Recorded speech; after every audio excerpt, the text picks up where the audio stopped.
And go ahead and get started. So thanks everyone for attending. My name's Rachel O'Donnell and I'm from M Agency hosting the webinar this evening. A couple of housekeeping items I just want to address before we get started. If you have any technical questions, please be sure to utilize the chat feature at the bottom of your screen. We'll be taking questions at the end of the presentation. So if throughout you have any questions, please put them in the Q&A at the bottom of your screen. So chat for technical and Q&A for questions and answers. And with that, I'm going to go ahead and hand it over to Tim. Thank you, Rachel.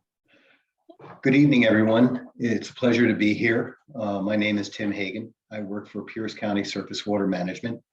I am the TMDL program manager, and this program that we're talking today is an interagency cooperative effort that's attached to the Clover Creek TMDL alternative plan. The particular focus tonight is on the North Fork Clover Creek. And the reason for that focus is due to fecal coliform bacteria levels exceeding Washington state water quality standards. Fecal coliform bacteria is a widely used indicator for the presence of microorganisms that can cause human disease and human health issues. It is found in the feces of warm-blooded animals, including livestock, humans, pets, and wildlife. Fecal coliform bacteria can get into rivers and Puget Sound in a variety of ways. On-site septic systems that are found to be failing could be a source. Manure that's not being properly contained could be a source. Any number of issues, dog parks, geese. There's a number of different ways in which bacterial pollution can occur in our receiving waters. And when I say receiving waters, I'm alluding to what we're seeing in the screen here with the picture of North Fork Clover Creek. You can see there are a couple of outfalls near the bridge and that the creek is receiving that water. And so it receives it through a number of different ways, not only through the municipal stormwater system, but through the soils if it's not properly treated. And that's part of the OSS program today. I wanted to share with you that the North Fork Clover Creek has been violating bacterial standards for quite some time. It is listed on what they refer to as the Washington State 303D Impaired Waters List. Section 303D is part of the Clean Water Act, and it is a provision of that act that allows for customized water quality cleanup plans when a receiving water has continued to be challenged by ongoing violations of water quality standards. And so that's part of why we're here today, working in partnership with TPCHD and doing this open house to share with you the O&M program and its goals. Next screen, please. The program that we're doing is part of what we call a pollution identification and correction program. One of the things that you've obviously with tonight's presentation is that Surface Water Management has contracted with PCHD to conduct on-site septic operation and maintenance program. But also as part of that, what I'll refer to as a PIC program, Surface Water Management will conduct some innovative bacterial monitoring efforts in this watershed. We've actually purchased some very new EPA-approved technology. We're probably only the second in the country to be using it, so it's very cutting edge, but it holds a lot of promise. And it really allows us to improve our ability to say more determinant things when we're looking at the data surrounding fecal coliform and E. coli bacterial pollution in our receiving waters. These Proteus sondes are instruments that when they're in the water can provide us continuous data so that we can constantly, every 15 minutes, get updates as to what levels of bacterial pollution are occurring. In the past, we'd take one simple sample from one point in time and extrapolate that sample to implicate or to interpret the level of bacterial pollution that might be occurring. But of course it was extrapolated. And so there was a lot of potential uncertainty or error associated with that approach. This new technology allows us to get continuous data so we can continue to see the real behavior of bacterial pollution in the water column. Additionally, in the past, we have to retrieve a sample from the receiving water and send that off to a lab and then wait some time to get those results. Bacterial pollution is very sporadic. It comes and goes. It's not a very easy thing to pin down. And so that time delay created some problems, again, in our ability to interpret and understand the level and sources of pollution that were occurring in the receiving water, in this case, North Fork Clover Creek. We now have a micro lab technology for rapid desktop testing. This was used at the Olympics, Los Angeles, the state of Georgia, the state of Alabama. It's very popular. It is also EPA certified. And this will allow us to do very rapid testing to corroborate or to confirm what we're seeing in the sondes I just previously described.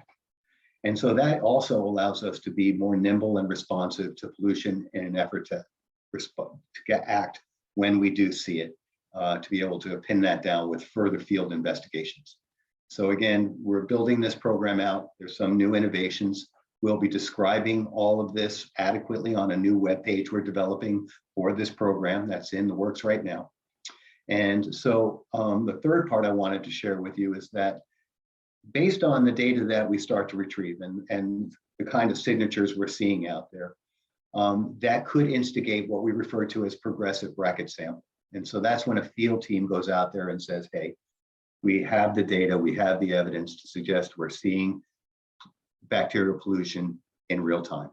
And so that team would then go out and get those grab samples and try to isolate it by bracketing the upstream and downstream elements of where that pollution we believe is originating from, and to try to concentrically isolate the source of it. And so it's a three-step process. This is a rather new approach. It's a real game-changing approach, and we're very excited about it. It should allow us to do more efficient responses and hopefully a more efficient correction of bacterial pollution in this watershed. I want to remind people that this is a regulatory responsibility for the county. The state has basically imposed this need for this program so that we could start to demonstrate our efforts at re-achieving water quality standards and complying with state regulations. And so this is not an elective program for the county. This is one that's mandatory and it's required by the state. And this program is part of that effort to respond to that regulation.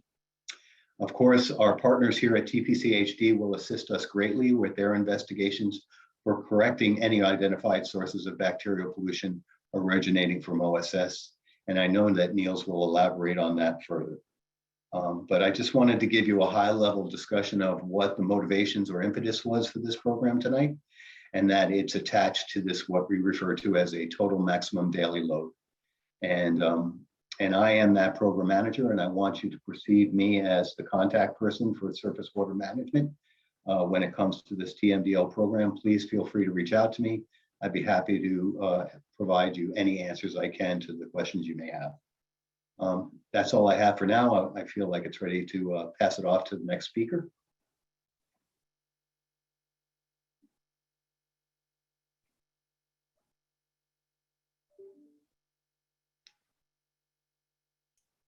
Can everyone can see that, I hope? We can't see your screen now. Oh, well, you should be able to see my screen. Oh, never mind. Now you can see my screen. Right? There we go. Good job. I got as far as sharing screen. I didn't click the actual last button. Okay, my name is Niels Nicolaisen. I'm with Tacoma-Pierce County Health and their operation and maintenance program and their on-site septic program. And I was going to talk a little bit tonight about how the operation maintenance program works and what the goals are and what you can expect. So why septic operation and maintenance? You want to make sure your septic system is working properly. We want to make sure it was working as it was really intended and designed. The cheapest septic system you can ever own is the one you have now. So we want you to protect your investment. And regular inspections are a way that you can find and help find and correct problems before they become major. Actually, this can save you money in the long term by avoiding costly repairs or replacing your entire system. We want to minimize risk to public health. A failing septic system can impact your drinking water if you have a well nearby. Failing system can affect your neighbor's property. A surfacing septic system, which is basically a failure, can be a major health hazard to your family, pets, and friends, as you can imagine. And we want to protect water quality, as Tim mentioned. Failing and or malfunctioning septic systems can impact the water quality of marine waters, streams, and freshwater lakes.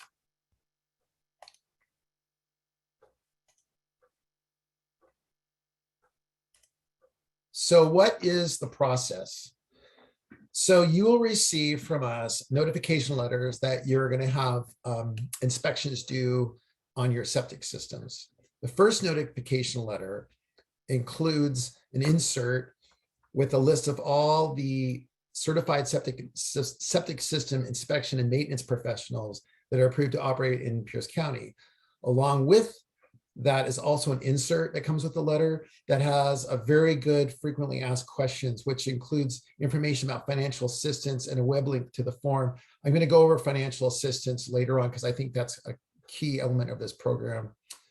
A second notification letter will come out if we haven't heard back from you. The first notification letter goes out approximately 60 days prior to the inspection date that's due. The second letter would go out about 30 days after the original due date is due. So if the due date was, say, at the end of this month, it'd be going out at the end of next month. A third and final letter would go out if we haven't heard back, or if you hadn't, actually you don't need to contact us, but if you get your septic inspected, we'll know. The final notice that the septic system is due is sent 60 days after the actual inspection date as listed in the first letter. And if you don't get your system inspected by then a final notice letter goes out, which mentions recording a certificate of non-compliance on your property title. I want everyone to understand that this does not state that we are recording on your property at that point. It states the process has started if we aren't contacted. If you don't get your septic inspected soon, eventually a certificate could be recorded. I'd like to point out this is if you receive this fourth notice, or third notice rather, you want to contact us immediately, and we want to work with you. If there's some reason why you can't get it inspected, please contact us. And we will work with you. We'll give you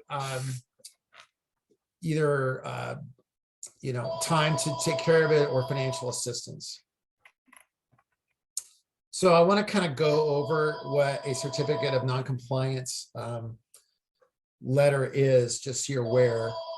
This certificate is recorded with Pierce County's auditors and goes on the title of the property. It's similar to a lien, but it's not a lien.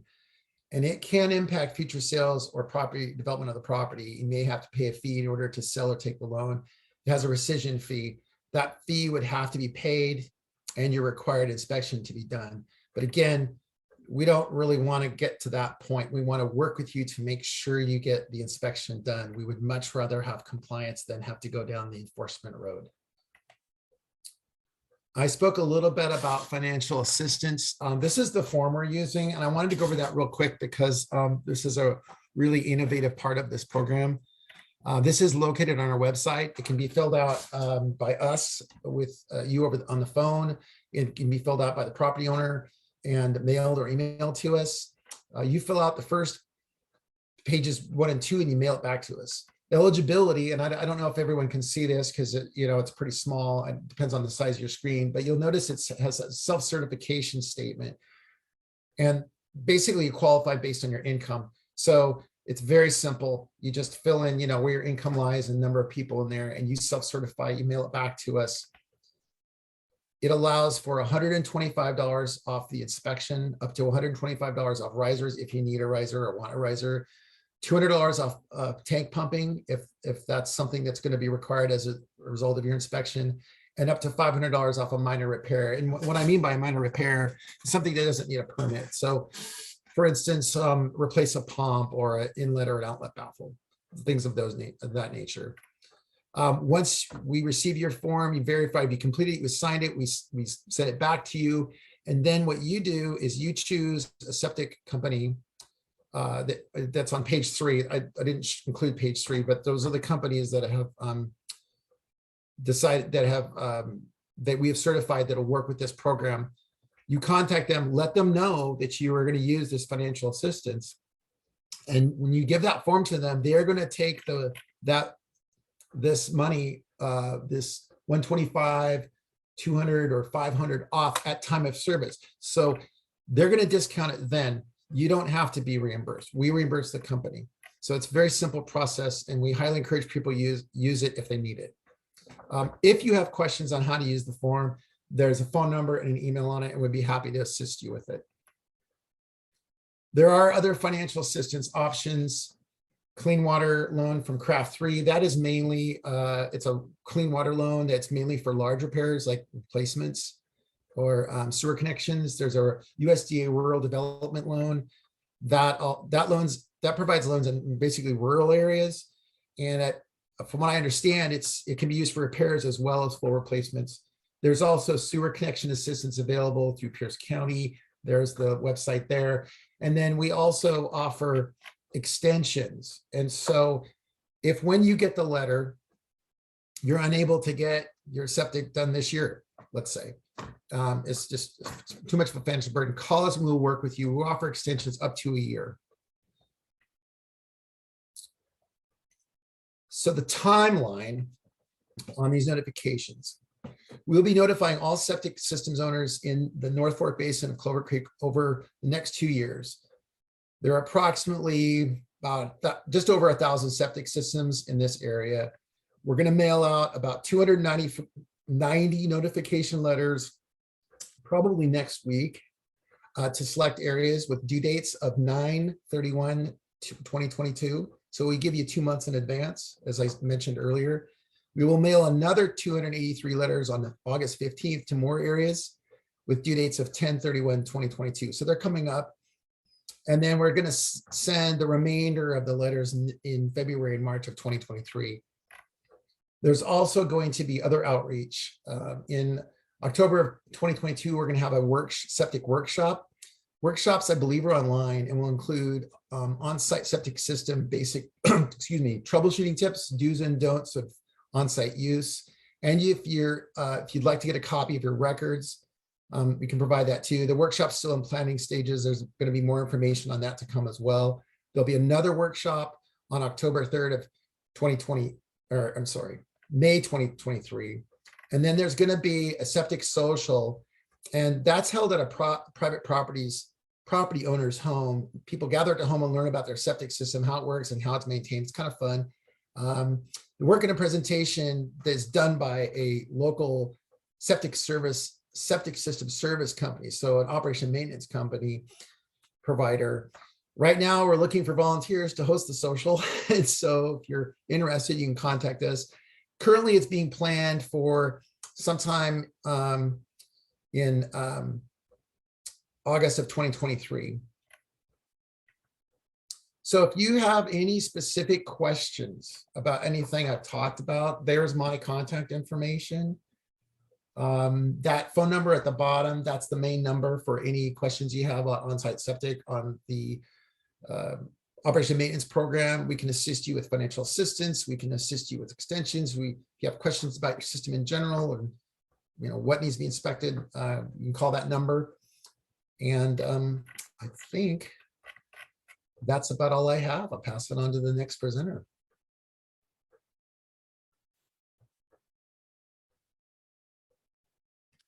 All right, thank you, Niels. Let me share my screen.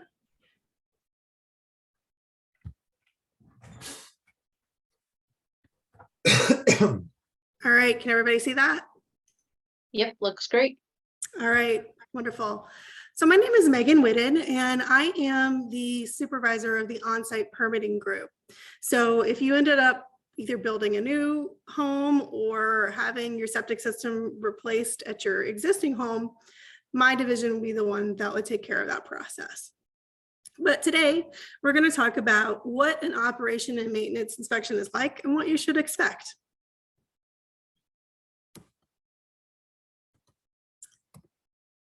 Hold on, having some issues here. There we go. So the first thing an operation and maintenance company is going to do when they come out to before they even come out to your property, is they're going to look up your as-built drawing. And what an as-built drawing is a drawing done by your septic designer or engineer after your system has been constructed, showing exactly where everything is, showing the dimensions, showing how large it is, showing how far away it is from things like wells, property lines, building foundations. It will also give specific information on the system type. So it'll tell you, do you have a gravity system? Do you have a pressure system? Do you have a proprietary device? It'll tell you what that is. And then if there are any like timer settings or dosing settings, it'll specify those as well. You can also look these up yourself if you'd like. It's public information on our website. The website is this right here up in this left-hand corner, edocs.tpchd.org. And when you pull up that web page, it's going to look like this document search page right here. And you search by a few different ways. You can search by the parcel number. You can search by the address. When you search by the address, do not put street or road or court or any directional numbers like northwest, east, south, whatever. Leave those off. Just put your street number and your street name. So if you lived at 1500 332nd Road Northwest, you would just put 1500 332nd. You could also search by property owner name, but keep in mind that it would search by the property owner at the time it was permitted. So if the home has sold since then, it's not going to be under the current owner's name. It would be under the original property owner's name. Address is generally your best bet to start first. However, a lot of addresses do change over time. So I would try parcel number probably second.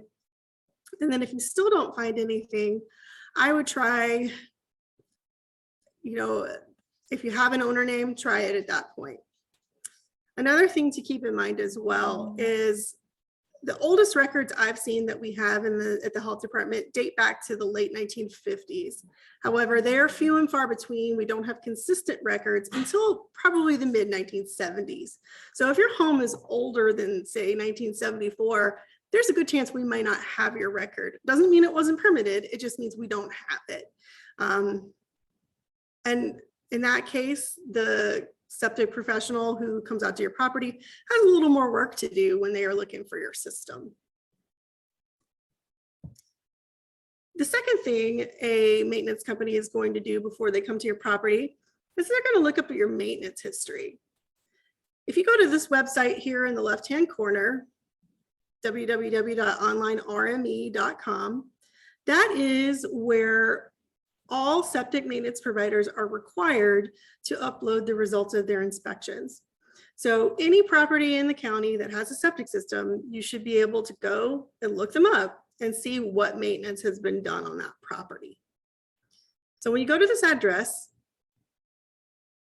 the first search page will show up here in this top right-hand corner. And you'll see that the default county is Kitsap. Always make sure you change that to Pierce before you look anything up. I know that I forget that a lot of the time, and I'll just put the address in and I'll be like, why can't it find anything? It's because I forgot to change the county to Pierce. You can search by site address or parcel number. And once you look up your property, this page right here on the left-hand side is similar to what's going to show up for you. It'll have, your parcel number, your address.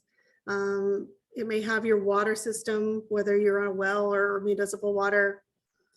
And then over on the left-hand side here, you'll see under site work history, there's a tab that says service history.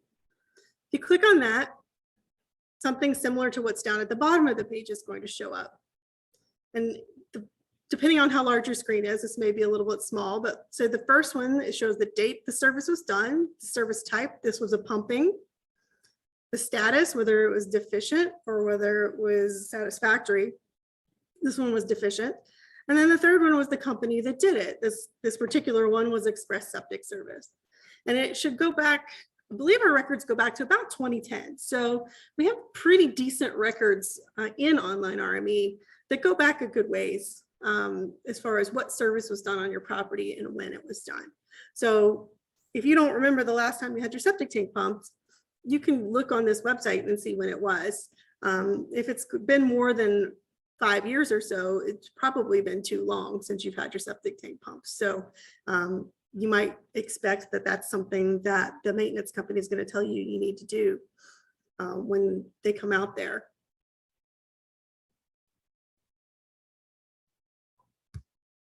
Lastly, we're going to talk about what to expect when the operation and maintenance company is at your home. So after they let you know they're on your property, the first thing they're probably going to do is look at above ground stuff. They're going to check if you have an alarm or timer panel, they're going to have a look at them. There are test buttons they can test to make sure that they're working properly, make sure they're plugged in, make sure rodents haven't nested in your timer panel box, that it's functioning and in working order. Then they'll probably have a look at your tank. They'll open your tank up. They'll look at different things like the level of sludge in your tank. Once the sludge reaches a certain level, the tank needs to be pumped. So just because you have your septic tank, your septic system inspected does not necessarily mean that you need to have it pumped. It is all dependent on that level of sludge in the tank. So you may or may not need to have that done. They'll also look for things that are abnormal. So if their water level in your tank is low and your house is occupied and people are using it every day, that's indicative that you've probably got a crack in the tank and that it's leaking out into the ground around the tank.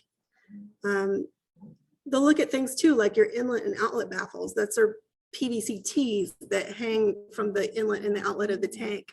Sometimes they're prone to falling off, especially when they're older. So they'll check to make sure that those are still in good condition and that they're where they need to be. If you have an outlet filter, they'll pull that out and they'll clean it and they'll put it back in the tank. And then next they're going to look at your drain field area. So that's something that they would get from the as-built. They'll know where your drain field is. So they'll walk that area. They'll look at the ground. Is there any surfacing sewage? They'll look to see if it's been damaged. I've heard stories of like livestock or dogs digging up people's mound systems before. So they'll look for things like that. Is the ground around your system damaged? If you have inspection ports, they'll open them up and look at them. Keep in mind that not all systems have inspection ports, but newer ones often do. So they will check to make sure that they're there and that and look inside of them. They can see if there's ponding in the drain field or if there's clogging in the lines, things like that from these ports. So those are the things that they're going to look at above the ground. They're also going to look at things like vegetation. For example, if you have a field of blackberries that are 3 foot tall over the top of your drain field, that's going to be deficient because one, those roots can damage your drain field system, but also it's basically impossible to maintain at that point. If you can't walk over it and look at it, that's an issue. They will also look at things like tree roots and stuff that might be invading your system. If you've got trees right next to your drain field system. They will look at things like vehicular traffic. You should not be parking on your drain field. It can crush the lines and compact the soil and definitely impact how your system is working. So they will make recommendations like that. So if they see you parking on it, they're going to tell you, don't do that anymore. Different things like that are going to be the issues that they are looking for. And then once they compile their report, they will upload it to the online RME system, like we talked about on the previous slide, so that that information is available. Now, if they go out there and they determine that something needs to be fixed, they can do what's called a minor repair, which Niels talked about a little bit earlier. Those are things like if you had a crack in the tank, patching the crack, repairing your inlet and outlet baffles, they've fallen off and putting them back on. You can even replace small sections of drain pipe up to 10 feet if you had to. But anything larger than that is going to require a septic permit. So if you do need a septic permit, they will specify what's wrong in their comments. And if they can fix it, they can do it with the EMMR process, the minor repair process. But if not, then they're going to recommend you contact a septic designer and work on pulling a repair permit to get your system in working order again. Well, that's about all I have for my presentation, and I will turn this back over to Rachel, and I guess we will go from there. Awesome. Thanks, Megan. Megan, do you want to stop sharing your screen and we'll go into the Q&A? Perfect. Thank you. All right. So thank you, presenters, for that wonderful presentation. Right now, we're going to be going into questions from the attendees. So if anyone has any questions about what was covered, please put it in the Q&A and we will address it. So the first question I have is from Barbara, and she asks, do I need to call and let you know once I get my inspection done? I think is what it's supposed to say. I can handle that. No, you don't need to call, because once it's done, it'll be uploaded onto Online Army that was discussed, and then we will have a record of it. And then so what'll happen is the database that tracks whether or not your inspections have been done will see that, and you'll no longer receive notifications until the next time they're due. So for instance, let's say you're on a 3-year notification. Once your septic system is inspected within that time frame, if you're notified, let's say next week, and you get your septic inspected next month, then you will receive no more letters until like 3 years from now, basically, for that system. So if it's a gravity system, for instance. So no, you don't have to call us. Some people do, just because they're concerned, they want to make sure that we got it. But actually, I should mention one thing.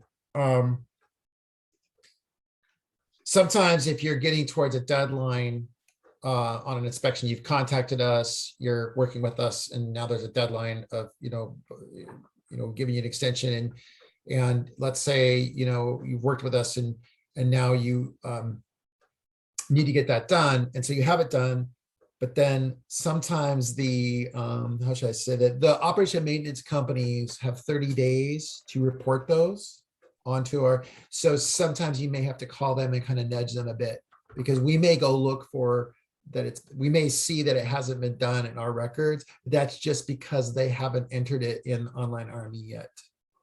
So that's about maybe the only time you may contact us, because we would look to see if it had been done, if we're not seeing it in our database that it's been done.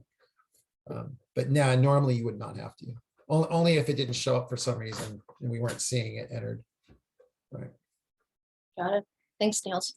All right, the next question is, what are the consequences if a homeowner refuses to perform an inspection and or provide documentation to the health department?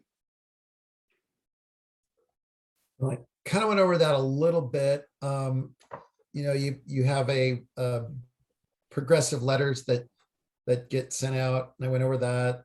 First, second, third notices.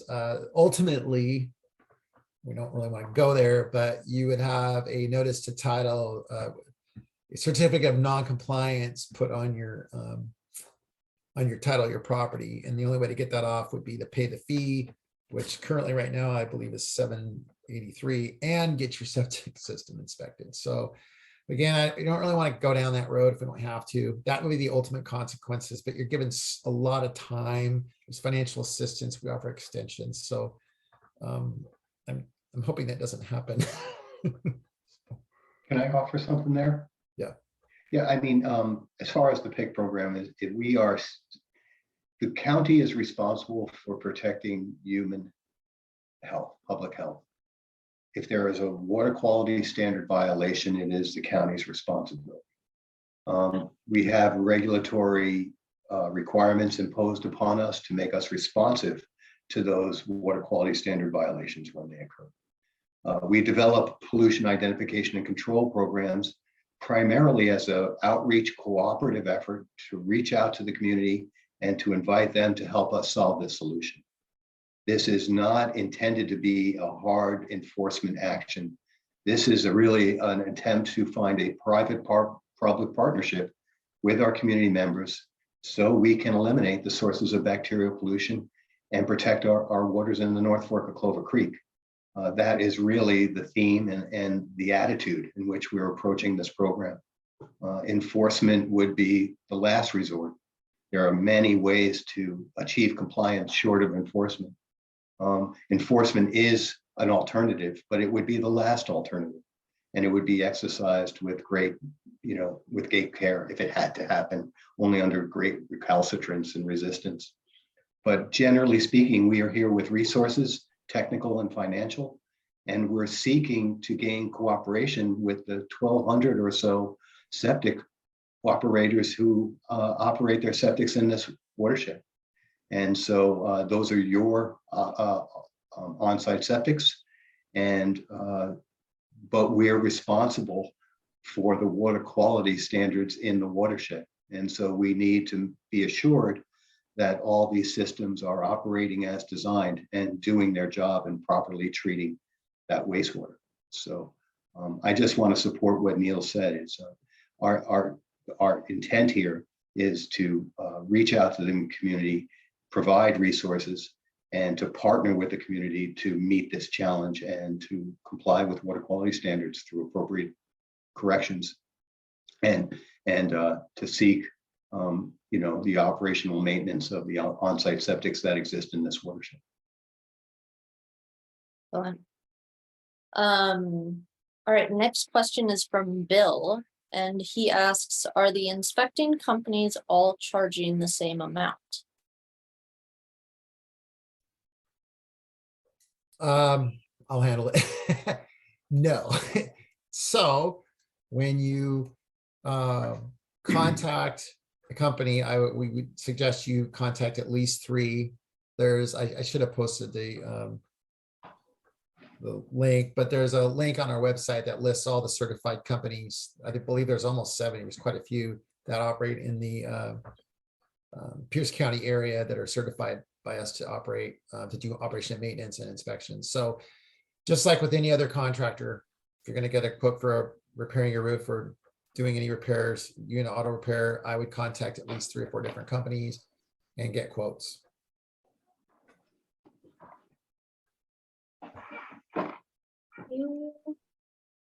All right, next question is from Paul, and they ask, according to the presentation, the septic company is supposed to check the drain field.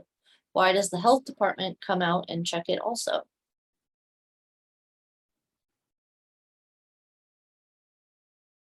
I'll take it. Give me just a second. Okay, so for regular operation and maintenance inspections, we do not come out and inspect your drain field. This would be strictly the septic maintenance company, and they would submit their report to us. The only times we're inspecting your drain field are typically during home sales or during installations. So if you're actually doing a new drain field installation, we check it at that time. However, things can happen over time. Things can be damaged, conditions can change, etc. Especially if your septic system is not maintained regularly, your septic system can degrade in quality. The level of treatment can degrade over time. So that is why we're doing operation and maintenance for these systems. But as far as the operation and maintenance inspections that are required as part of this program, the health department will not be going out to your site and inspecting your drain field. Thanks, Megan. All right, the next question is from Anonymous, and they ask, what should I do if I'm not happy with the service from the septic company? Do you want to handle that, Megan, or do you want me to talk about that? I can handle it. It's fine. Okay. That's fine. So it depends kind of on why. If you're just not happy about the price you had to pay, that's really more of a civil issue, et cetera. But say, for example, you paid for a service and they did not provide it, or they did not provide it well, or they damaged your property, et cetera. We do have an avenue where you can make complaints about licensed professionals, and it is on our website. That web address is eco.tpchd.org. And I can put that web address in the chat if you'd like. But that would be the avenue that you would take to make a complaint about a licensed professional. Awesome. Next question is from Christy, and she asks, why not bring in sewer for those living in the Clover Creek area? I can take that one. That might be a last resort. And there are a number of potential sources. Like I said, there could be hobby farms, there could be avian sources or bird sources, there could be dog parks. There's a number of potential sources that we could identify through our monitoring and sampling program, including OSS. As we move through this O&M program, if we find that everybody is compliant and everyone is up to date with their inspections and pumping, then, and we've deduced all other sources are nominal or not really contributing to the violation, and we continue to see bacterial standards violated in North Fork Clover Creek, then it might suggest that the soils in this area are simply not suitable for treating the effluent from OSS in aggregate when we have that kind of concentration. And if that's the case, if we have the evidence to be very persuasive to that end, then we potentially would talk to sewers about a master planning option and start to reach out to the community and start the process of examining whether sewer might be the final answer. But I think we have a lot of work to do to determine diagnostically exactly where the sources of this is, and we have to work through this program to eliminate those sources before that type of suggestion gets forwarded onto sewers. Great, thank you. All right, last question is from Bill, and he asks, the discounts are very small to the actual costs as I see it. Are there any discounts for people that are on fixed or low income? I'll take that. So what I'm seeing in terms of if it's just an inspection, they range, well, from what I've seen, and again, you're going to want to get many quotes, somewhere between, let's say, $250 to $300. So at the $125 discount for just the inspection, as for example, I've seen a lot of these invoices come in for financial assistance requests. Typically, then after the discounts provided, you're going to be owing somewhere between $150 to $180. It's usually under $200. That is a lot of money, but consider that these are only being inspected once every 3 years if they're gravity systems. We also offer extensions of up to a year. So if you get your letter this year, then you can extend it out a whole year before we start the notification process again. So the financial assistance is specifically for low income, and you self-certify. So you're going to fill it out based on your income, and you're going to sign that that's your income. And we don't really, we're not going to ask you to prove that. So we're trying to be very flexible with people. You know, the pumping $200 is about just a little under half of what pumping can range anywhere from $400 to $500, depending upon the size of the tank. So you're getting about half your cost back on a lot of these services. So it's not all, we're not covering all of it, but we're covering a fairly good portion of it. And again, you know, if there's other financial assistance out there, one of the things I've tried to do is look for other options in addition to our financial assistance program that we offer. If there's other agencies, other companies, nonprofits that can provide assistance, I'm always willing to look into that for people as well. So, you know, to try to help them out. I'd like to just offer up that this is a live and learn for the county. This is a new program coordinating on freshwater bacterial violations. And if we find that there's a need out there, then the county can certainly be attentive to that and start to pursue grant funding to help support septic compliance and to help people who are in who have need. So if we find that the need is great and our present program is not going to meet that need, then we would certainly take that into consideration and start to pursue other avenues of funding. I have a follow-up question from Bill. He's curious if you know of any financial assistance about repair costs. Well, we do offer up to $500 for minor repairs. I think, let me share, might try sharing my screen again so I can, let me see if I can do this. Let me share my screen real quick about, okay, so here's, if you can see that. So that's some of the few options that you have available for other assistance. So for instance, when you say a repair, if it's a major repair, like you're gonna have to replace the drain field or the entire system, the clean water loan from Craft 3 is a great tool for that. They offer low interest loans for that. There's the USDA Rural Development Loan also covers major repairs. And so, and there may be others out there. Again, I mean, I would, I'd be willing to look into as much as possibly I could, to help out. These are just the ones that I'm familiar with and that we know help people with major repairs. So up to 500 for minor repairs for our financial assistance, but these are just some examples of other avenues if it becomes major.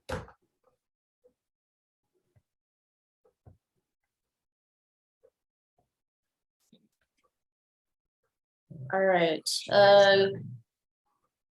So the next question is, what happens if after your inspection, it's deemed to have problems? Stop sharing screen.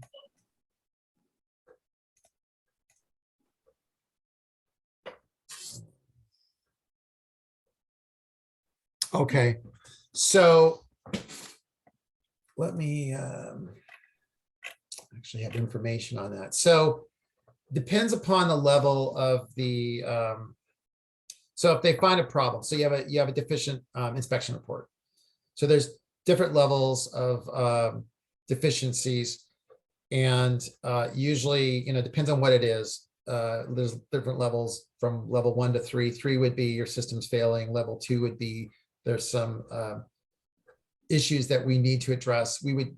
We have an enforcement team that would contact you about that. But again, even they will work with you as well to make sure it gets done. And there's, again, there's financial assistance for that. We do have the enforcement capability to make sure that happens, but that's where a lot of these financial assistance is there for too after the fact. So if for instance, like I mentioned earlier, if your system needs to be completely replaced, you can get loans for that, low interest loans through Craft 3. I would, that's a really good organization that has, serviced, thousands of people throughout, the area. So it's, there's ways to deal with that, I guess is what I'm saying. And again, we try to work with you, so. I might chime in, Niels, that Craft 3, like he said, literally thousands of people use it. I would say probably 25% of all septic repair applications that we get in are involved with Craft 3. And my understanding from feedback from different applicants is that the process is easy and that the team over Craft 3 is willing to work with you. So all the feedback I've ever gotten about Craft 3 has been very positive.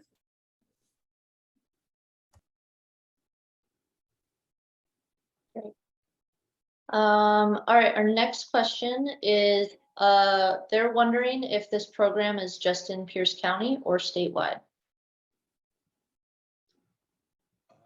No, there are other programs that are very, very similar to this. not necessarily applying some of the innovations I shared with you. Those are rather novel and new.